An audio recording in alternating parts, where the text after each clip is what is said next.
પ્રજાની સેવા થાય એ આશીર્વાદ છે। તારીખ 14/12/2010 મુંબઈ। એક જીવનું પરિવર્તન સમગ્ર સમાજને કેવું ઉપયોગી થાય છે એનું ઉદાહરણ છે વડોદરાના અરવિંદભાઈ પટેલ।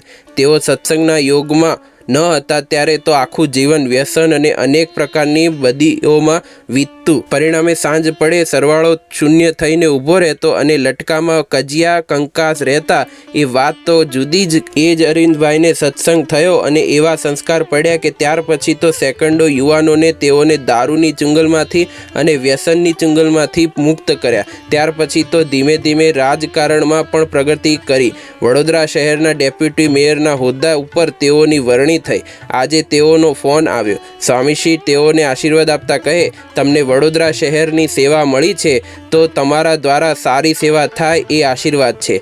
તમને સત્સંગ થયો એના પ્રતાપે આ સારો હોદ્દો આવ્યો છે તો સારા કામ કરવા શહેરનો વિકાસ થાય અને પ્રજાની સેવા થાય એ આશીર્વાદ છે। જય સ્વામિનારાયણ।